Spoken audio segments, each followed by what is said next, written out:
Game week is finally here. We've been waiting 9 long, dark months for it to get here, but we finally come out the other side, and the huge week 1 matchup between Georgia and Clemson is now just 3 short days away, and I've been previewing this matchup all offseason long.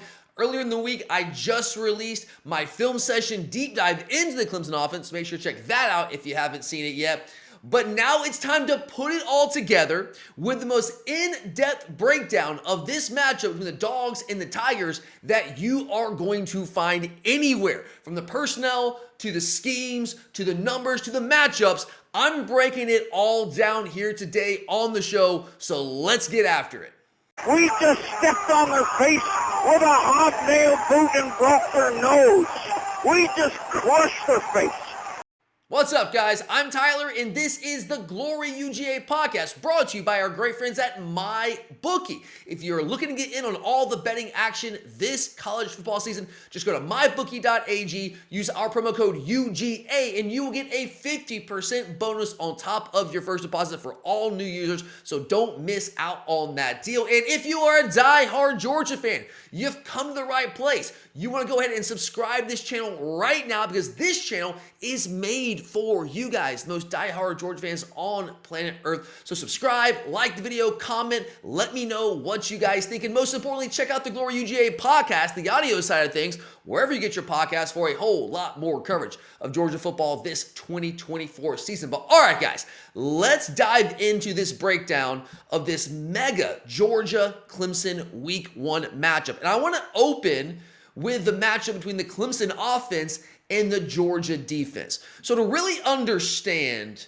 where this Clemson offense is right now, I think it's important to go back and trace how they got here, because when they won their 2 national titles, this was a Clemson offense that was one of the best offenses in the entire country. But that is not where this Clemson offense is right now. At least it's not where it has been coming into this season. Over the last 3 years, which are 3 seasons, by the way, they have not made the college football playoff after 6 consecutive trips to the college football playoff, which is just an incredible number, an incredible accomplishment by that program. So let's go back and trace this. And we got to go back to the end of the 2022 season. In somewhat of a jarring move, I think that's an appropriate term, a jarring move, Dabo Swinney betrayed his usual emphasis on coaching continuity within that Clemson coaching staff and fired offensive coordinator Brandon Streeter, who, by the way, is now an analyst with the Georgia program, so it's one of many storylines in this game. But Brandon Streeter was a Clemson guy. Not only had he been with the program and been with Dabo for a while, he played at Clemson. This was a Clemson guy, and that's not typically the kind of move that Dabo Swinney has made during his time leading that Clemson program. But he started to feel the heat a little bit after 2 consecutive years of not making the playoff, after 6 consecutive years of making the playoff. So he felt he had to make a move. And what he did is he went out and got the hottest offensive name on the market, and at the time, TCU's offensive coordinator, Garrett Riley, who we all know was fresh off helping engineer a dramatic turnaround at TCU that culminated in a trip to the national title game against Georgia, by the way, where they got demolished by the greatest margin in bowl history at the time.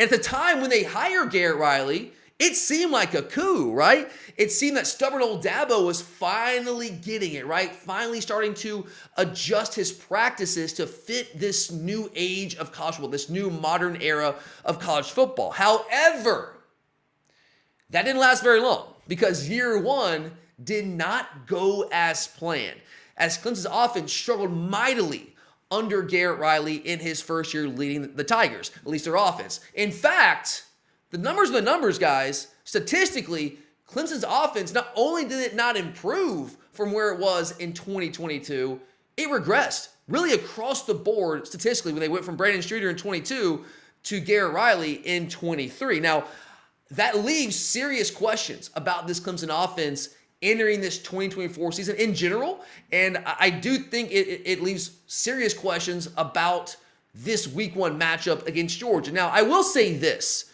for any Clemson fans that might have found this video, like, I'm a Georgia guy. I'll own that. I mean, you guys see this. I'm a Georgia guy. That is what I am. but I also have the ability to be objective. At least I try to be as objective as possible. And I have a lot of respect for this Clemson program. I am of the opinion that this Clemson team will give Georgia much more of a game than I think the average Georgia fan thinks, as we'll kind of go through here today. But I do think there is legitimate reason to believe that this Clemson offense will be improved this year from where they were a year ago. There's a couple reasons why it's reasonable to expect that. They did struggle in Garrett Riley's first year last year, but now they're going to year 2. They have a full year in that system. It's not new to anyone. There's a lot of built-in reps, a lot of the returning starters. So just from that standpoint, there should be more continuity in this offense than there was a year ago. It's year 2 of Cade Klubnik as a starter. He's going to his 3rd year in the program, the 2nd year in this system, 2nd year as a full-time starter. That's typically a big deal. You typically see a pretty decent-sized jump from year 1 as a starter to year 2. They're also, at least going into week 1, as far as we know, much healthier than really they were at any point last year. Maybe sans week 1 last year. But that Clemson offense, the Clemson team in general, but certainly the offense, was significantly banged up really all of last year. Receivers, running backs, offensive linemen, you name it, they were banged up. And they also have a really good offensive line. I don't think it's an elite offensive line, but it's a very experienced offensive line that is much better than the Clemson offensive line that Georgia saw back in 2021. Now, there's I think maybe I know Walter Parks was part of that Clemson offensive line in 2021, but that was a young Walter Parks. Now he's a veteran. I think they have, it's like over 90 combined starts with this Clemson offensive line. So there are reasons to believe that this Clemson offense should be a good amount better than what they were a year ago. The question becomes, how much better is this Clemson offense going to be in 2024? And will that improvement be enough to actually beat a Georgia team that hasn't lost a game to any head coach currently active in college football since, get this number, guys, since November 11th, 2017. And you can fact check me on that. That's going on 7 years. No currently active head coach has beaten Georgia since 2017, which was Gus Malzahn at Auburn. And that was a game that I was at, and I don't remember that game. That was not a fun one. We got the revenge in the SEC title game. But it's been a minute, guys. So has the Clemson offense improved enough to be able to be that Georgia program? Now, this is a different Georgia team. It's a different year. Every year is different. But for Clemson to actually win this game, I think they have a shot because their defense is elite. But for them to actually pull this upset, their offense has got to be improved.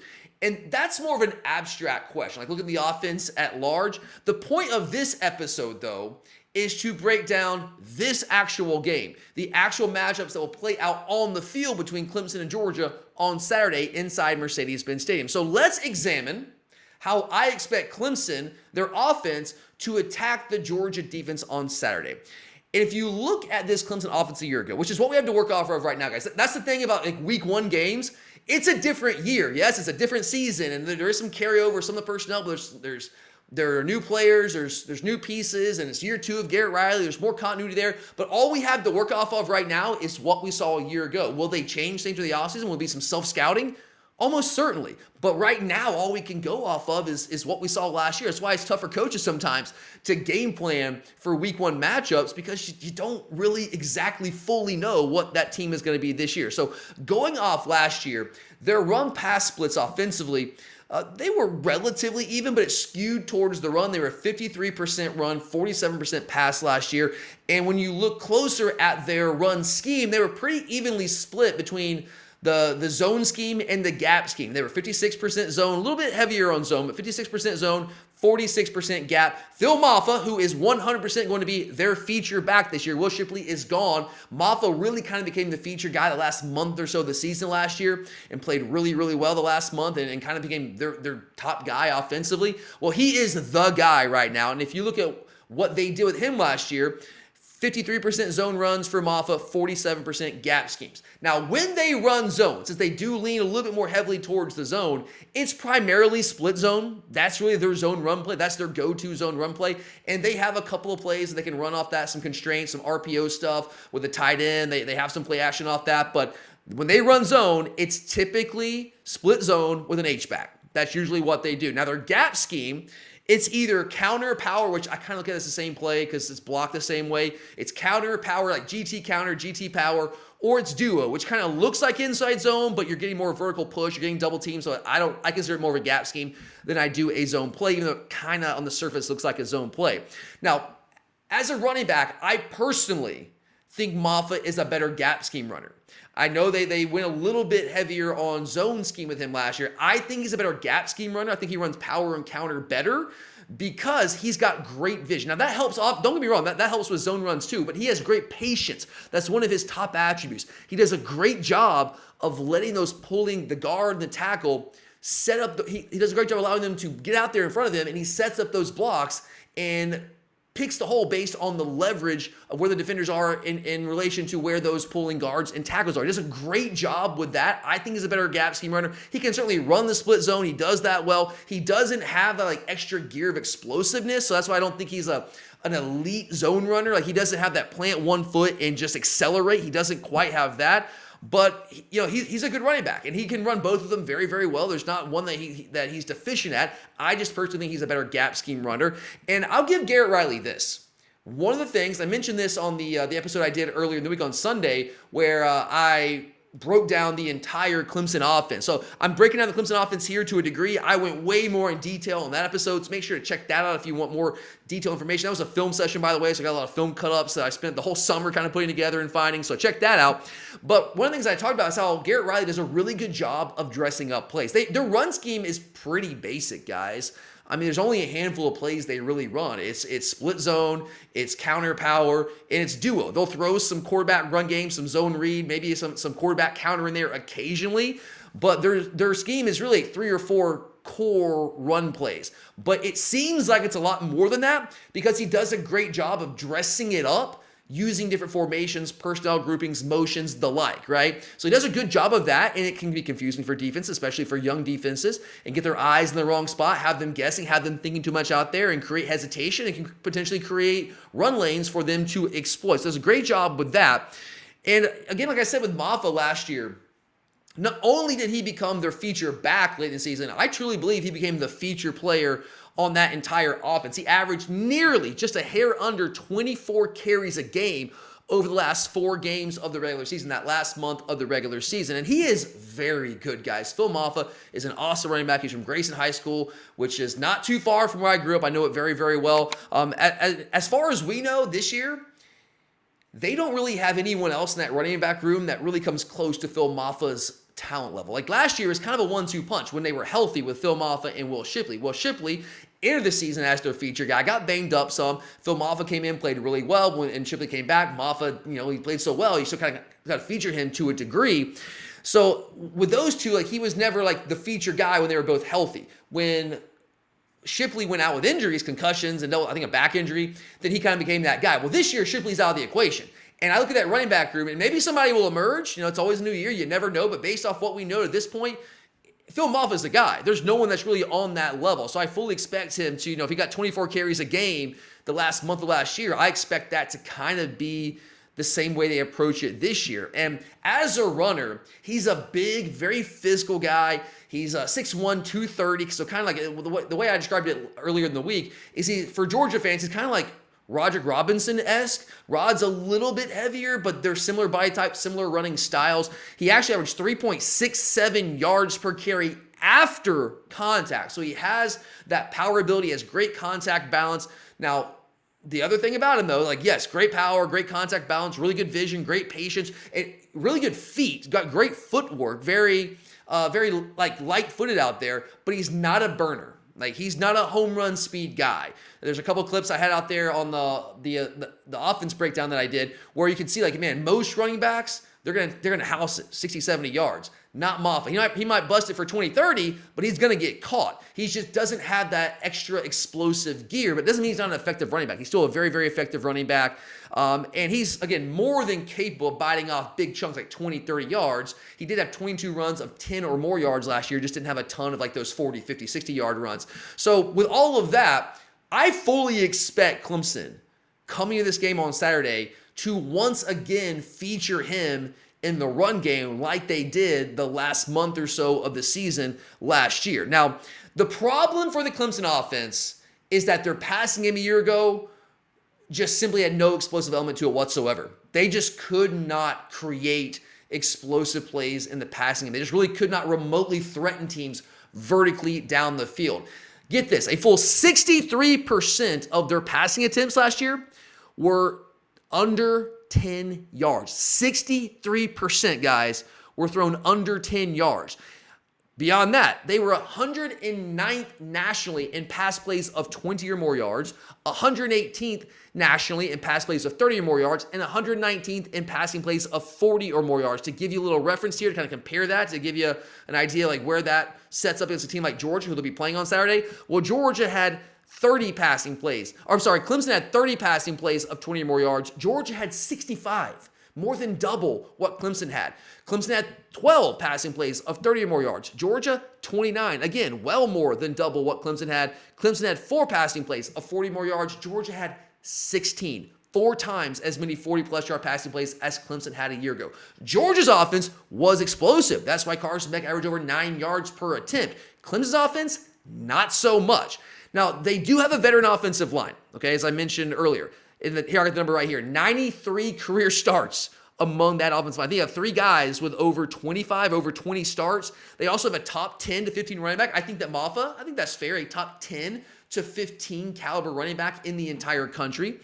But despite this veteran offensive line, I think the best offensive line that Clemson's had in quite a while, a far cry from what they were in 2021 when we last played them. And when you have a top running back like Phil Maffa, you would think that, hey man, this Clemson run game's got to be pretty good, right? And you also have a dual threat quarterback in Cade Klubnik who you can do some design QB run stuff with. But that wasn't exactly the case. They ran the ball better than they threw it last year. That's certainly true. But they were only 43rd nationally in rushing last year and only 65th nationally in yards per rush. With the personnel that they have and their commitment to the run game, their run game should have been better than that last year, guys. It absolutely should have been. But the issue was there was just exceedingly little room for them to run the football. Because what were teams doing? If you think about what I just read you with the Clemson explosives numbers, or their lack of explosiveness, their inability to push the ball vertically down the field, they could not threaten defenses vertically. So if you're a defensive coordinator, why on earth are you going to sit back there with a 2 high safety shell? Why would you do that when they can't make you pay for playing with a single high safety shell, for getting up in receivers' faces? Why would you do that? So what did teams do? They stacked the box. I mean, there are a number of clips that I have on that episode I did on Sunday, which you can check out, of teams like North Carolina and NC State especially playing like every defender within 10 yards of the line of scrimmage. They're not even remotely considering the possibility that Clemson could hurt them down the field. And when the box is that stacked, I don't care how much improved your offensive line is. I don't care how good your running backs are. I don't even care if you have a quarterback and give you somewhat of a numbers advantage in the box with his ability to run the football. There's just not enough room. You're outnumbered in the box because nobody respects your ability to throw the ball down the field. They were daring Clemson to make them pay. They were saying, make us pay, man. We dare you to do it. And Clemson could not do it. I mean, with the defenses they saw last year, with the alignments that they saw, that Clemson offense should have lit teams up with their passing game. But Cade Klubnik simply could not do it. Last year, he was not capable of it.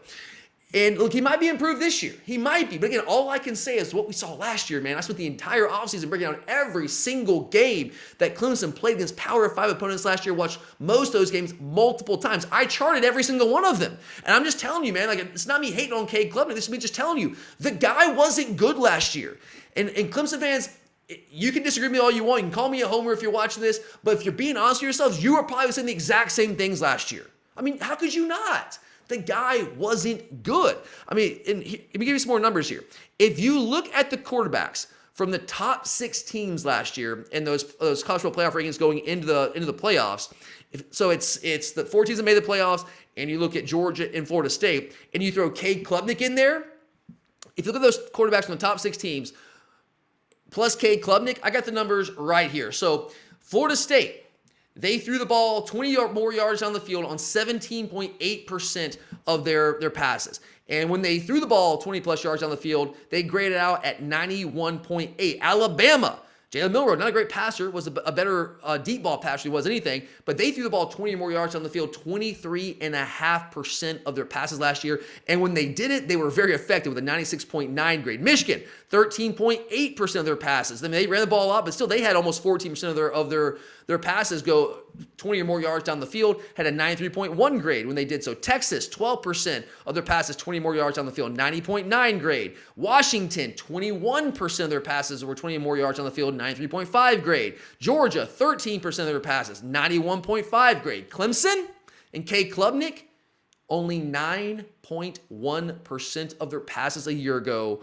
were thrown 20 or more yards down the field. And when they did go down the field 20 or more yards, his passing grade, was 66.2 on those throws. One of those is not like the others, okay? So when I say K. Klubnik wasn't good and he had a lot of issues pushing the ball down the field, that is what I'm talking about, guys. And it's simple. Look, I'm not saying Georgia can't be beat. Georgia absolutely can be beat. Like we saw last year against Alabama in the SEC title game. But you can't beat Georgia with that type of quarterback play. That's what recent history tells us, guys.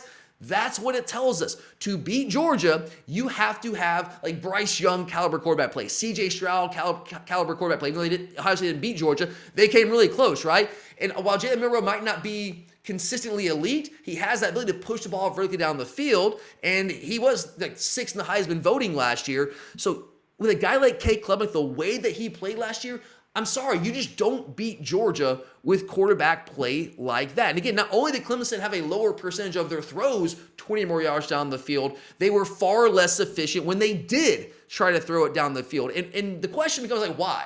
Why were they unwilling to take more chances down the field? And why were they not effective and efficient throwing the ball down the field when they did decide to take chances? And really, it's a combination of two things. It's a combination of inaccuracy and processing / decision-making issues. That's really what it comes down to. K. Klubnik was, let's call it what it was, guys. He was remarkably careless with the football when they dialed up shots down the field. Incredibly careless. I showed you a bunch of clips earlier in the week, so you can check that out. But here's another number for you guys. K. Klubnik was only one of 6 quarterbacks to have a negative explosiveness to interceptable pass ratio. That's not a list that you want to be on. That's not a list that good quarterbacks are on. That's not a list that the type of quarterback can beat Georgia is on. A full 10th of his passes were, so 10% of his passes were interceptable last year, guys. Only one quarterback, and this is and I'm getting these numbers from SEC StatCat. They did a quarterback impact study with all these quarterbacks from the Power 5 last year, and according to SEC StatCat, only one quarterback had a higher interceptable pass rate than K. Klubnik did a year ago. And 65% of those interceptable passes that he threw last year came on passes of 10 or more yards down the field. Again, that type of quarterback play is just simply not going to beat Georgia. And that's why I have to think, based on what we know right now coming into this game, that the Clemson offensive game plan will be to first and foremost establish Phil Maffa on the ground.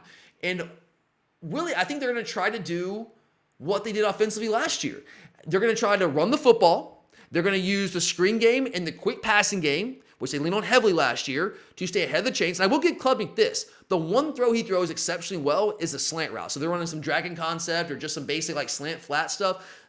He throws that route well. The timing stuff, he's more efficient with. But down the field, not so much. So I expect them to run the football, use a screen game. They used that a lot last year, like to guys like Tyler Brown and Antonio Williams when he was healthy, Tony Stellato at times. Now the question becomes like, who's the running back that's going to do that? Because Will Shipley was a major part of their screen game, their passing game in general last year, and that guy's out of the picture. I'm not saying Maffa can't do it, but he's a different kind of back than what Shipley was last year. So yeah, run the football, screen game, quick passing game, and occasionally they will try to take a shot down the field. When they take shots down the field, it's typically the seam or they want to throw the sidelines. Klubnik does not like to throw the ball across the middle of the field. At least last year, they didn't have the guy do that much at all. Like any kind of basic routes, dig routes, crossing routes, there was not a ton of that because I don't think they trusted the guy to do that. Now, maybe that changes this year, but when they do try to throw the ball down the field, the guy that they are going to go to is tight end Jake Briningstool. And that guy is elite. I think he might be the best tight end in the country this year. We have some great tight ends. And maybe one of our guys, whether it's Delp, Lucky, Jurasic, maybe one of those guys will be the best tight end in the country. Maybe. But Briningstool is on the short list, man. That guy is awesome. He's athletic. He's a new age, like hybrid, like mover, tight end, kind of like Brock Bowers was. He's tall. He's long. He's athletic. Got good hands. He can function as a blocker. Play some H-back. Can play inline at times. Can play in the slot. Can play outside. They can move this guy around. Has a lot of positional versatility. He is awesome. And so when they needed big plays last year and were able to generate any kind of explosive plays on the field, it was almost always to Briningstool, whether it's down the seam or they run some wheel routes, get him on the sideline out there, some 50-50 balls. That is the guy that they like to go to when they do try to push the ball down the field. And looking at the Clemson offense and trying to project what they're going to be this year, because again, we know what they were last year. We're trying to project forward. I just simply have no reason to believe that they're going to be any different this year, right?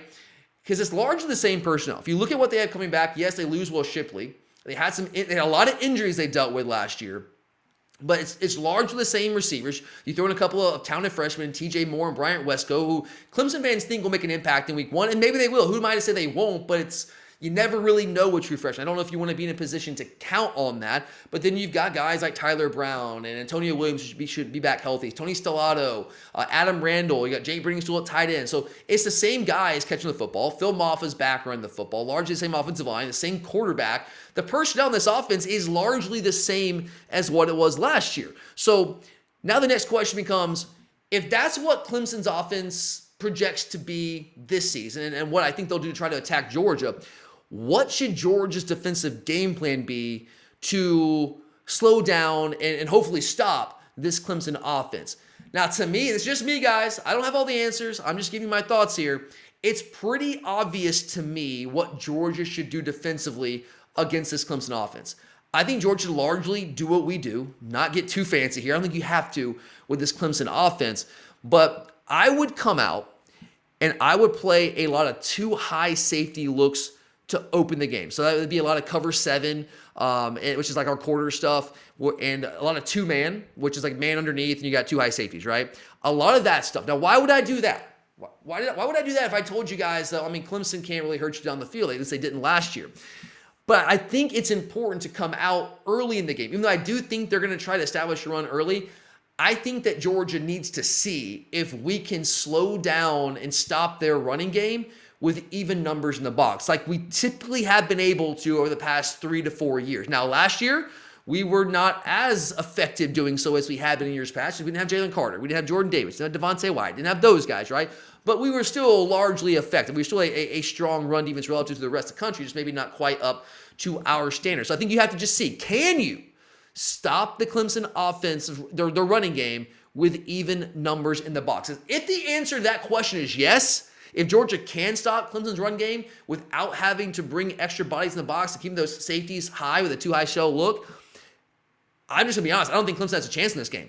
I only have a chance. If they can't force Georgia to come out of the too high shell and they can't run the ball against even numbers, I do not see how Clemson has a chance to score enough points to win this football game, barring just catastrophic mistakes by the Georgia offense and defense and special teams, like crazy turnovers. That's kind of what it would take.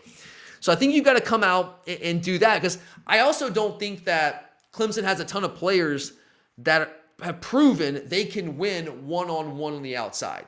I don't think they have those guys. Briningstool is the closest to it. I think Tyler Brown and Antonio Williams are really good receivers, but neither one of those guys has really been like true vertical threats in their career. They really hadn't. Maybe that's a function of the offense. Maybe that changes this year. But those guys have been largely used in a screen game, short passing game, quick game, all that kind of thing. Stellato, largely the same thing. Now, maybe the young guys, maybe Adam Randall takes a big step this year, and maybe that changes, but it hasn't been the case in recent years. So if you think about this, how are they going to win this game? Serious guys, how are they going to win this game if Georgia is able to sit back in a too high safety shell and play like quarters coverage, or play our cover 7, we have 4 defenders over 3 receivers and 3 defenders over 2 receivers? How are they going to, they didn't have guys that could win even one-on-one last year on the outside. So how this year, if they can't run the ball against even numbers, how are they going to be able to use the passing game enough to beat Georgia when it's not one-on-one, which they couldn't defeat last year, but now you got safety help sitting over the top. What is your path to victory? I don't think there is one. So that's why I think Georgia needs to come out from the start and just see what happens. Can we, the first drive or two, stop their run, slow their run down with even numbers in the box? Don't start bringing bodies in the box until you have to. That would be the way I would approach it. And I think that's probably the way that we will approach it. However, if Clemson maybe possibly does, and it's not out of this world, it's not out of this question, they could have some success running the football against us when we have even numbers in the box. They also have a quarterback that's a dual threat guy who can give them even more of a numbers edge in the box. So if they do have success running the ball early against even numbers, which again is possible, that's possible.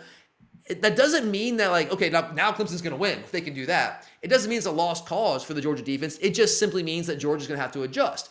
And what does that adjustment look like? It just simply means that we're going to have to go to more single high looks, which would mean for us cover 1, cover 3, cover 6. Cover 3, cover 6 are the same thing essentially in our defense. It's our pattern match stuff. Cover 3, the only difference is what safety is coming down and what safety is staying high. That's the only difference between our cover 3 and our cover 6. Essentially the same thing. Now, why would you want to do that? If they're able to start running the football against even numbers, why do you go to cover 1 or cover 3 or cover 6? Well, what those coverages allow you to do when you have a single high safety is you're getting an extra safety in the box, right? Like if you bring a guy down, that's what you're running behind them. You're running cover 1, cover 3, cover 6 pretty much. It's one of those single high looks. And that allows you to get numbers in the box. It allows you to try to slow down the Clemson run game if they're having some success doing that. And then on the outside, if we have to go to cover 1, cover 3, cover 6, we're going to have to press up on the outside. And again, force the Clemson receivers to prove that they can win one-on-one consistently because they just couldn't do it last year. Again, Brenningstool was the guy. If they had one guy that had success doing it, it was Brenningstool. Even he wasn't consistently doing it. He wasn't always consistently given opportunities, but he was the guy that could do it last year.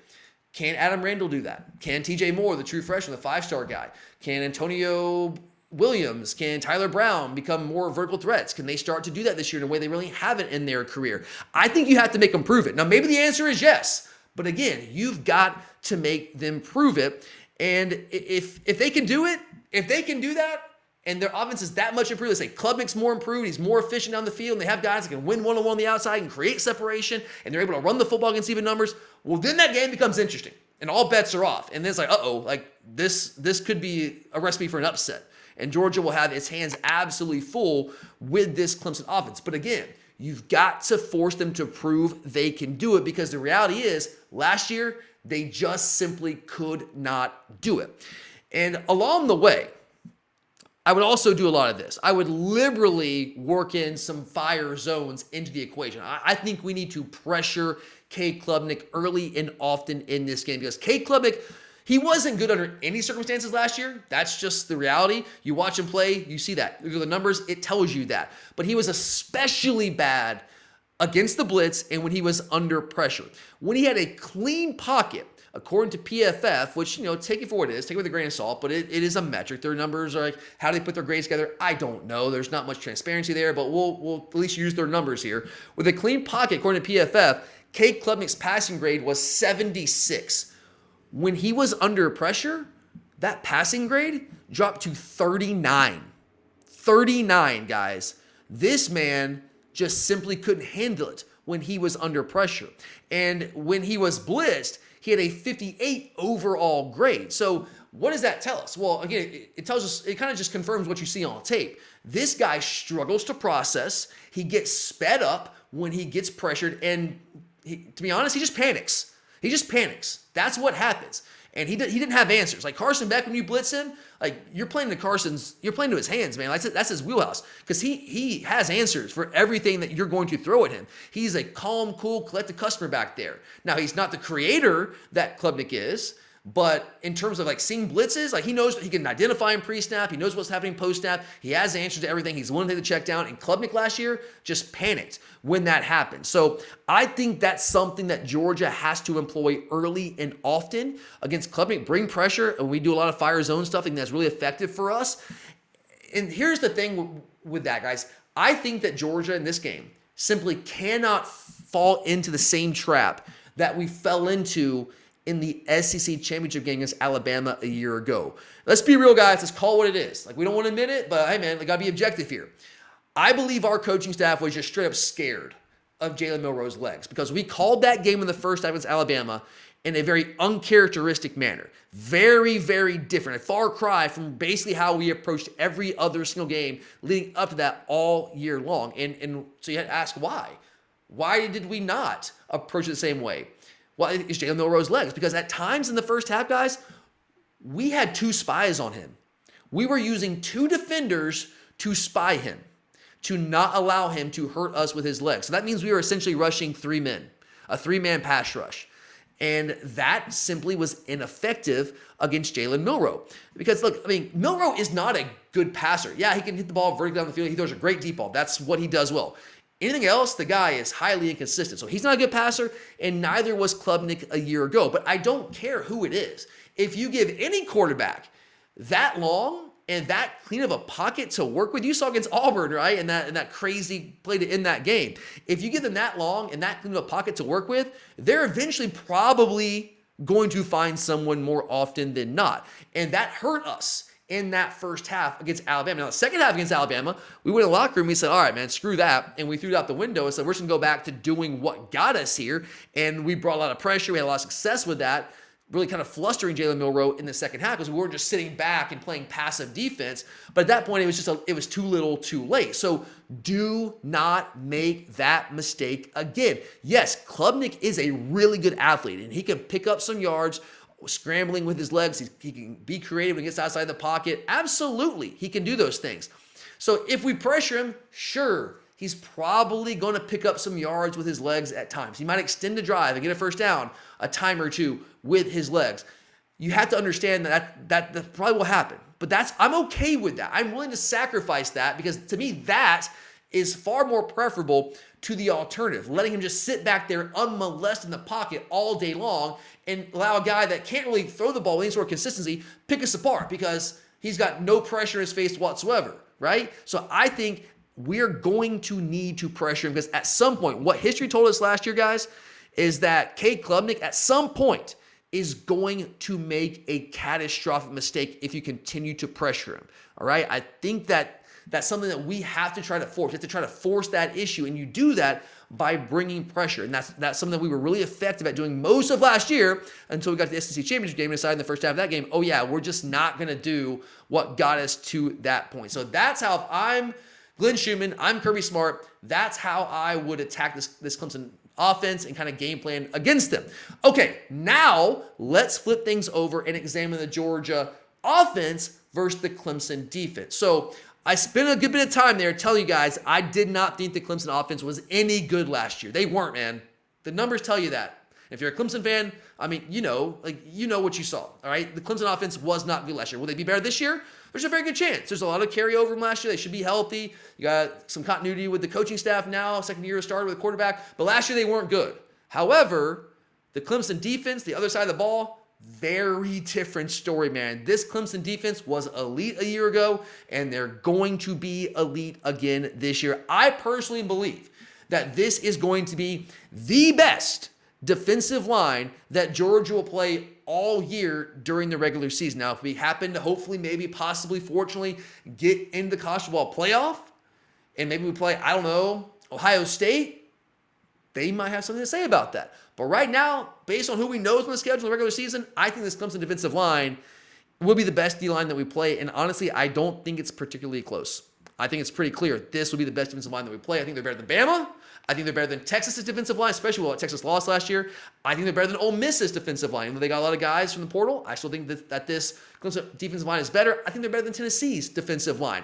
They have some dudes up front. And I'm not talking like one guy. I'm talking multiple dudes, difference makers up front on that defensive line. The sophomore combination of former 5-stars TJ Parker at defensive end and Peter Woods, who plays some defensive end, plays a defensive tackle. He's got some positional versatility. He's a big guy. He's a 300-plus pounder, but he's really twitchy and really athletic. He can rush the passer, so they can move around and make it tough to game plan for him. You don't know where he's going to be on a snap-by-snap basis. But those two guys, TJ Parker and Peter Woods, that combo, straight nasty, man. Those guys are unbelievable. They're athletic, they're twitchy, they're powerful, they can play the run, they can rush the passer. They are tough to handle. And then you throw in a guy like DeMonte Capehart, who, as a senior, no one really talks about this guy because he was never been like the featured guy for the Clemson defensive line, kind of always been overshadowed. But that guy can play, man. He's another guy. He plays more like a zero tech for them. It's more like a nose tackle. But that guy has some explosiveness in like a 325, 330-pound body. I mean, that guy has some twitch in a body like that. So you throw those three guys together, and Peyton Page is also a no slouch himself on the interior. You have a straight-up filthy defensive front. Again, I think the best that we will face all year. And then behind them, you have a really good linebacking crew as well, led by preseason All-American, now senior Barrett Carter, who a lot of us probably know very well. I'm a Gwinnett County guy. I grew up in Gwinnett County. Barrett Carter went to North Gwinnett High School. I used to play them even back in Little League for a long, long time. So this guy, I wanted him to come to Georgia years ago. I'm not going to lie. I wanted that guy badly. He chose to go to Clemson.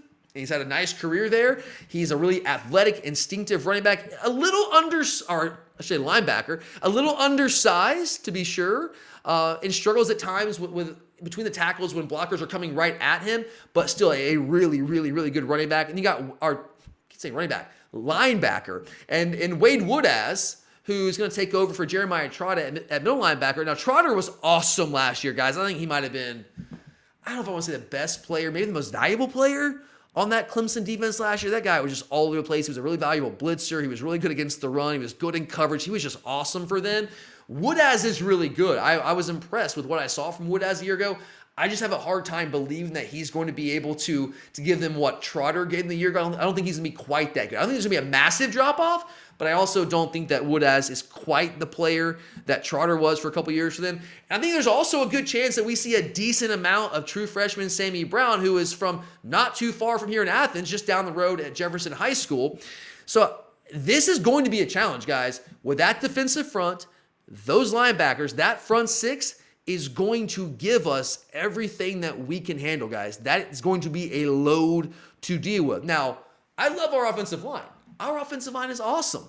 I absolutely believe the Georgia offensive line is one of the, if not the best offensive lines in the country. I think it's certainly on that short list. But this front six, again, is going to push us.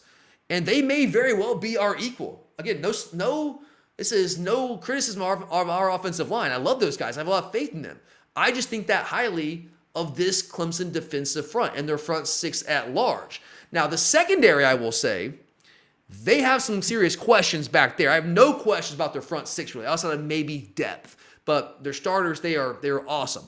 Secondary, though, I do think there are some legitimate questions. They don't have a ton of experience at cornerback. They lost two really good corners last year in Nate Wiggins and Sheridan Jones. I think both those guys, can we call them elite? I consider those guys elite corners, certainly Nate Wiggins. They do have Avion Terrell and Jaden Lucas coming back, who are pretty highly recruited guys. They're high on. Did play some last year because just like the Clemson offense, there was a lot of injuries the Clemson defense dealt with, so those guys did get a fair amount of playing time. But when they played, I mean, they were up and down at times last year. Now, Khalil Barnes is a player that I'm pretty high on, another guy from Georgia, also not too far from here in Athens, Coney County. 10, 15 minutes down the road, played at North Dakota High School. He started as a true freshman last year, started 7 games for them at nickel. He projects to play nickel again this year. He's a guy that's effective in coverage, but also big enough, physical enough to fit against the run in the box. He was a freshman All-American last year, guys. He's a really, really good player, back for year 2, played a lot for them last year. I expect an even bigger year for Khalil Barnes this year. Also does a good job rushing the passer off the edge as well. They use him a lot in blitz packages. They do have more experience at safety. They're not very experienced at corner. At safety, they do have more experience. I just don't know if they have elite talent at safety right now. RJ Mickens and Tyler Venables project right now, from what I can tell, to be the stars at safety, at least to open the season week 1 on Saturday. And Mickens he's been with Clemson for a while. He's been in and out of the starting lineup. He had 17 career stars over the last 3 seasons. He's going to his graduate year. Tyler Venables, similar story. He's a 5th-year guy. Tyler Venables, son of Brent Venables, who was the Clemson DC. Now he's the head coach of Oklahoma. Tyler did not follow him over to Oklahoma State at Clemson. He's kind of their version of Dan Jackson, just maybe not quite as experienced. Dan has, 6 or 7 starts in his career. Venables has 2 starts in 4 years. Now, last year, he missed the entire year. He was dealing with an injury, didn't play. Well, he came back the last couple games of the year, but just didn't really play much, very spot duty, but missed almost the entire year. Was almost like a student coach, apparently, for most of last year. But right now, with his experience in that system, and really just, they lose Makuba, who goes to Texas to play safety. It looks like Venables, against Georgia at least, is going to step in and probably start that game. He's a program guy, very experienced in the system, maybe just not so much out there on the field. So I'm not necessarily suggesting the secondary is going to be bad per se.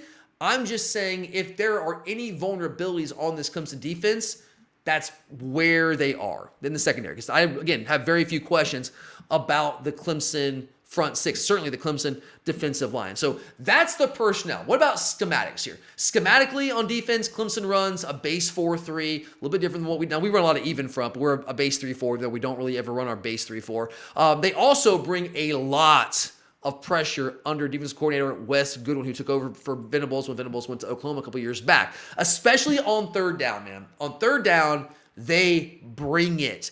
It's very rare on third and longs. And for third and long, I consider like 3rd and 6 or more. Very rare that they don't bring at least 5. I mean, I'm talking, again, I charted every single game they played last year, at least Power 5 games. And I can count on like one hand, essentially, how many times I saw like 3rd and long situations where they were not bringing at least 5 rushers. They try to light you up. They also love to twist and stunt up front. They just generally try to create havoc and disruption. That's really the name of the game for this Clemson defense. And when they do that, especially when they get on third down, when they bring that pressure and they get really, really aggressive, they like to play a lot of man coverage on the back end. Now, maybe that was because they had 2 really, really good, and I think you'd probably argue elite corners in Wiggins and Sheridan Jones a year ago. Will they be as comfortable doing that this year when those guys are no longer on the roster and you have some younger guys who, yes, did play a decent amount a year ago, but I don't know if they're ready to play at quite the level that Jones and Wiggins were when they were both healthy last year. But they do like to bring pressure and get in your face and play some press man stuff on the outside and just trust their guys to cover you and think that they can get to you before that you can really hurt them down the field. So if that's what they like to do from a schematic standpoint, if you were Mike Bobo, how do you go about attacking what I personally think is going to be a top 10 caliber Clemson defense this year, maybe even a top 5 caliber defense? I think this defense is going to be really, really good.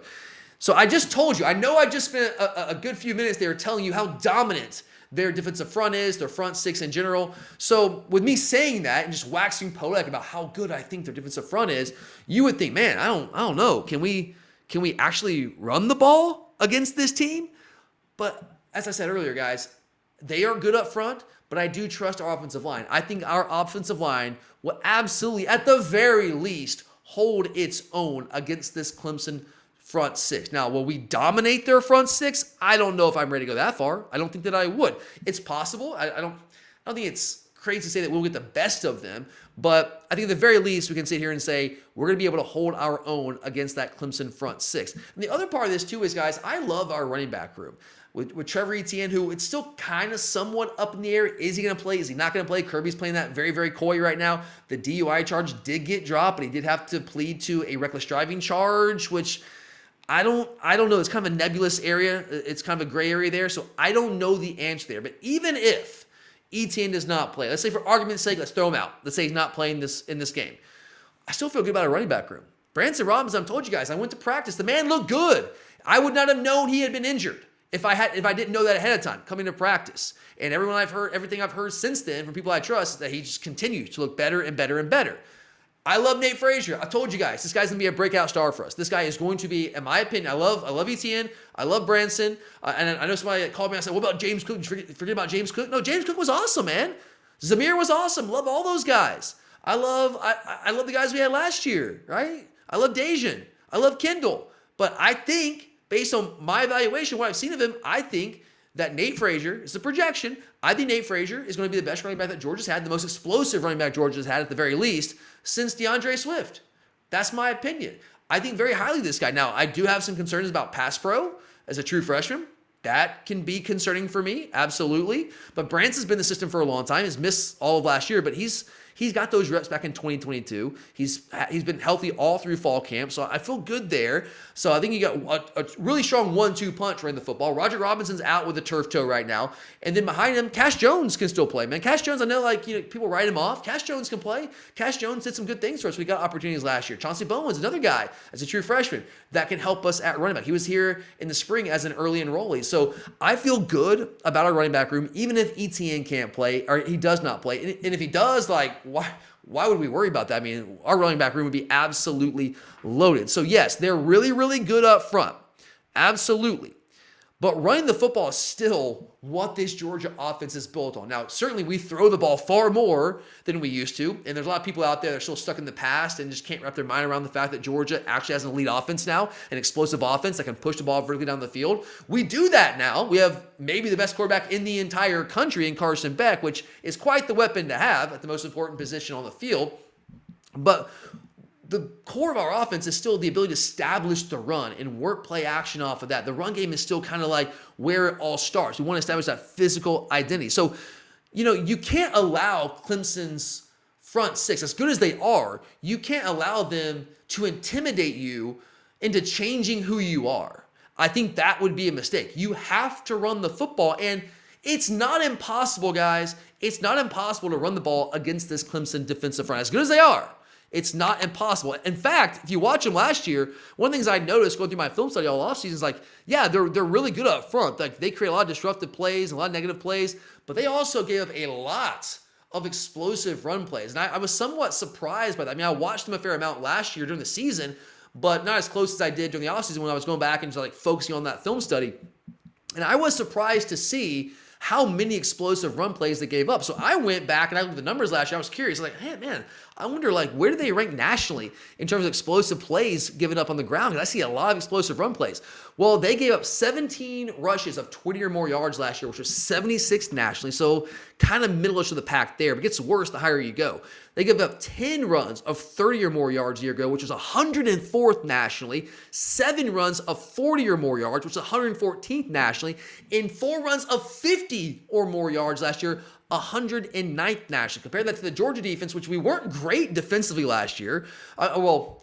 We were very good relative to the rest of the country. Just we're up to our standards, especially against the run. Our run defense went from averaging about 83 yards per game to 113. We gave about 30 yards per game more on the ground last year than we had in the previous year. We gave a full yard per rush more than we did in 2022. So we were still good against the run relative to pretty much everyone else, but just weren't up to our standards. But even that Georgia run defense last year only gave 8 rushes of 20 or more yards, which is less than half of what Clemson gave up. And we only gave up 4 runs of 30 or more yards. Again, less than half of the 10 that Clemson gave up in that same category. But here's the thing with Clemson. So they're really aggressive, right? They like to bring pressure. They want to create havoc. They want to create disruption. They were 12th nationally in tackles for loss. So you see the variance there. They were really, really effective, almost top 10, fringe top 10 in terms of creating disruptive plays and havoc last year. But they also were one of the worst teams in the country in terms of giving up explosive run plays. What does that tell us? Well, that is all a function of how aggressive they play defensively. The pressure that they bring, the aggressiveness that they play with on that side of the ball, that creates a lot of negative plays. It creates a lot of pressure, creates a lot of havoc. Certainly, disruption. Of course, that's the name of the game for them. But at the same time, it also makes them incredibly vulnerable to giving up explosive plays, both in the run game and the pass game. They gave us some explosive plays in the pass game as well. Florida State had a couple that kind of stand out to me. That kind of helped them get back in that game. And the reason for that, when you are that aggressive, when you blitz that much, you twist, you stunt that much up front, you get out of position at times. You create running lanes, especially with the games up front, the twists and the stunts. You can create running lanes. You also don't have as many second and third level defenders to stop the run when it spits out, because those second and third level defenders, a lot of them now are blitzing, right? They're coming upfield. They're not back there at the second and third level to actually stop the run when running back spits out from the front six. And when they spit out, now there's no one there, and boom, they're off the races, right? That's why they gave a lot of explosive run plays last year. It's just a function of how aggressive that they play. And it seems like they're willing to live with that because, again, they do have a lot of success creating disruptive plays defensively. But the explosive plays will be there to be had for this Georgia offense, especially explosive plays on the ground game. So yes, I say all that to illustrate why we absolutely have to still run the football into that front. You just have to run constraints off of it to keep them honest and off balance. Now, what do I mean by constraints? Well, those are just plays that you build off of like your base core run actions. I would RPO them to death. I would RPO the holy crap out of this Clemson defense. Why? Because that will help even out the numbers and give us a numbers edge in the box. And our offensive line with a numbers edge, guys, is going to win far more of those reps than they lose. That's how highly I think of this offensive line. And the reality is, like, we don't have a quarterback that is a dual threat type guy that we can run some like zone read stuff. We can't zone read defenses with Carson Beck. That's just not, like, he's more athletic than people give him credit for. He's still not the kind of guy you're gonna do a lot of that with. So how do we go about creating numbers in the box if we can't option off a defender with the quarterback run game? Well, we just have to create numbers by RPOs. So instead of reading a backside end, we're reading a second or third level defender potentially and kind of taking them out of the play, more or less optioning off of them, which is what an RPO is. The guy that I would really try to target with our RPO game is Barrett Carter. The Clemson front at large, not just Carter, all of them, they love to run down plays from the backside. They are hyper aggressive in pursuit, and largely that works to their advantage because they are able to create a lot of negative plays in the backfield that puts teams behind the chains, and you create negative plays on any given drive, the percentage of that team scoring on that drive go way, way down. I see what they're trying to do, but they're hyper aggressive in their pursuit from the backside. At times, I think over aggressive, I would be willing to say. And I think Carter is probably the main culprit there. He's not an elite linebacker between the tackles. A little undersized. He's gotten bigger. He's fine between the tackles. He's just not elite there. He struggles sometimes to disengage from blockers when they get on him, but he excels in space. He's elite in space. He's elite running down plays, especially from the backside. So if that's what he does well, let's just maybe not allow him to do that, right? Don't allow him to do that. And how do you do that? You make him the read defender. You RPO off of him because that will effectively take him out of the equation. Because if he chases it down from the backside, that's fine. You're throwing a pass behind him where he was in that vacated area. So you're taking him out of the play. And if he stays in coverage and kind of slow plays it, well, now he's not doing what he does best in chasing plays down from the backside. So I would RPO them like crazy, and I would really try to target Barrett Carter in that regard.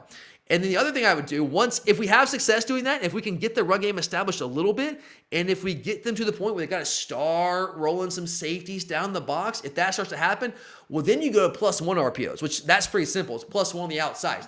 So if Carson Beck sees a safety trigger, then that's an auto read from essentially to pull the ball and just throw to the one-on-one matchup, whoever it might be, whether it's Dylan Bell, whether it's Arian Smith, whether it's Colby Young, whoever it might be out there, you got one-on-one matchup, and you just go to that. And we have guys that can win those one-on-one matchups. We absolutely do. Again, whether it's Colby Young, Dylan Bell, we have some guys that can win a one-on-one on the outside. So that would be a big part of my game plan to attack the Clemson defense and really, in some way, kind of neutralize the dominance of their front six. The other thing I would do if I was Mike Bobo is I would screen them to death. Heavy RPOs, heavy screen game, obviously run the football. And I would screen them a lot for a couple of reasons. Number one, as good as they are up front, those guys are awesome, okay? Peter Woods, TJ Parker, Capehart, Page, they're really, really good. But as good as they are, I have a lot of questions about their depth up front, the quality of depth up front. Parker and Woods and Capehart and Page, they were basically Clemson's second unit last year behind guys like Tyler Davis and Ruka Roro. They're behind those guys. So they had crazy elite depth last year. The quality of depth was off the charts. But Davis, Aroro, Xavier Thomas, Maskell, those guys are gone. All right? All those guys are gone. The guys that were like the first unit for them last year, they're gone. And now maybe you want to say that Parker and Woods were the best players last year on defense. Maybe they were. But who's behind them this year? That's my question. Right? You don't start with a Davis and a Roro, and then you bring a Parker and Capehart and Woods off the bench. Those guys are all starting, and now like who are the guys to spell them?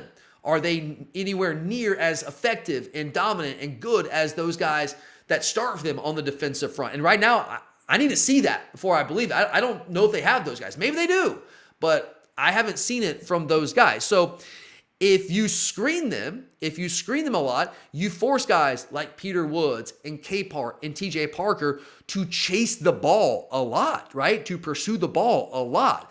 And if you keep doing that consistently through the first 2 or 3 quarters of the game, and we get into the fourth quarter, if it happens to be a close game, we get in the fourth quarter, and it might well be, because this Clemson defense is so good, I think they have a chance to keep them in this football game.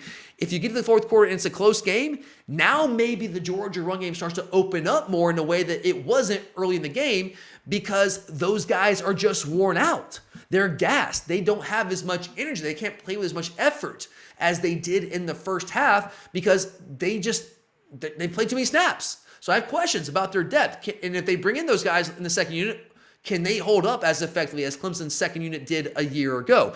The other thing about screening them, they are really good rushing the passer.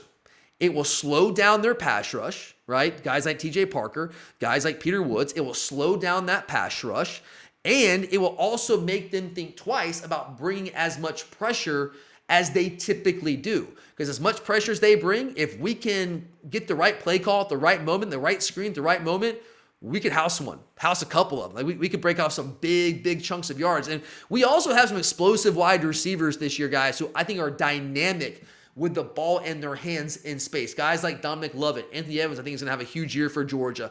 Dylan Bell, who's played some running back for Georgia, a guy that can do that. Nate Frazier, yes, is a running back. I'm telling you guys, this guy is also a weapon in the pass game as well. We're going to use that guy in the screen game. Even Arius Smith at times with his speed. You get him in the open field. He's not super twitchy, but if you get him in the right spot and he hits a seam, that guy could be gone. So we have a number of weapons in the pass game. Even Urosic and Lucky and Delpit tied in. We have a lot of weapons that could hurt Clemson in the screen game and be really dynamic in space with the ball in their hands. So you're going to have to run the football. You're going to have chances to hit explosive plays. You just got to be patient with it, because, look, they're going to have reps that they win. There are going to be snaps that they win up front against our offensive line. But you can't let that discourage you, okay? As fans, I know you're going to get frustrated. Oh, my God, like they keep stuffing us up front early in the game.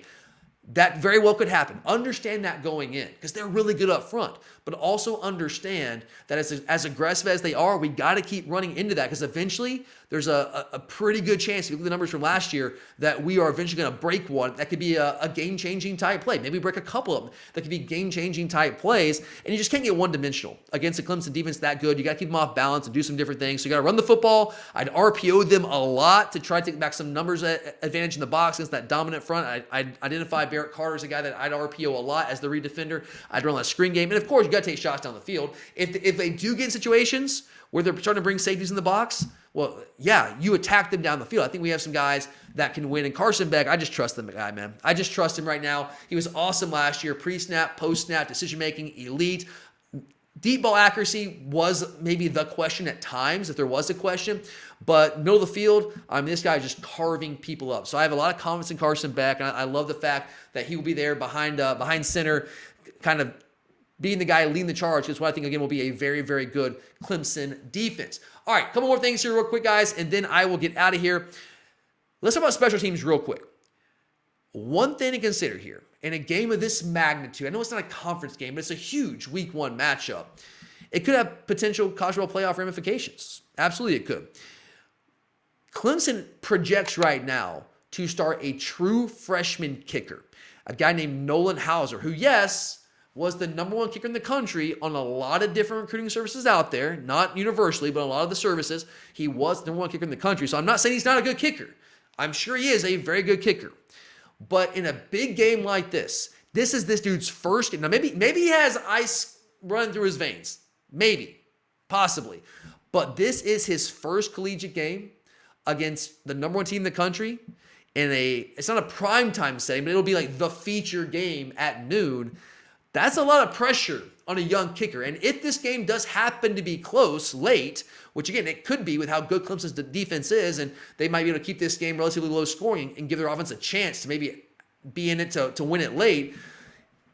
If you have a true freshman kicker, that's got to be somewhat of a concern for Clemson fans. It's not a position you want to be in. Now, we had our own true freshman last year in Peyton Woodring, and he struggled at times early, ended up being very, very good. And I imagine that Hauser would end up being good for Clemson as well. But week one, in this setting, in that pro stadium with all the eyes on him, big matchup, number one team in the country, he's won 2 of the last 3 national titles. Again, maybe he has ice water run through his veins, but I think that's something that bears watching in this game. And in general, I do think that Georgia has somewhat of a special teams edge here. Again, Peyton Woodring back now as a second-year kicker, place kicker. Brett Thorson back for his 3rd year as a punter, and that guy's just gotten better and better and better. He didn't have to punt a lot last year, and hopefully he won't again on Saturday. But when he has had opportunities to punt, he's been very, very effective. I've heard some really good things about him coming out of fall camp. This guy is just having a great camp. And I also love our return game. I think we have a number of dynamic options in the return game. And we look at guys like Anthony Evans, Dominic Lovett, Nate Frazier potentially, KJ Bolden, all these different options, Dylan Bell in the kick return game. We have a number of options. I think all those guys could break one. That they could give us huge returns, whether it's punt return or kick return. And in games with margins potentially as close as they could be in this one, that type of special teams play absolutely could be a difference maker in this matchup. So there you go, guys. That's my official game breakdown of this matchup between Georgia and Clemson. I will be back at the end of the week with my official pick of this game. I will have my official game prediction. This is my game breakdown. I will have my official Georgia-Clemson game prediction for you at the end of the week. So again, make sure to subscribe to this channel right now if you enjoy this kind of in-depth, deep dive content. Subscribe right now, like the video, comment, and keep coming back for more. Check out my game prediction later in the week. And of course, check out the Glory UJ podcast, wherever you get your podcast. But for now, I'm Tyler, guys. Thank you so much for being here. It's a lot of fun talking some football, guys. I'm so glad that it is finally back in our lives. I'll be back with you guys later this week. But for now, as always, go Dogs. Man, is there going to be some property destroyed tonight. 26-21. Dogs on top.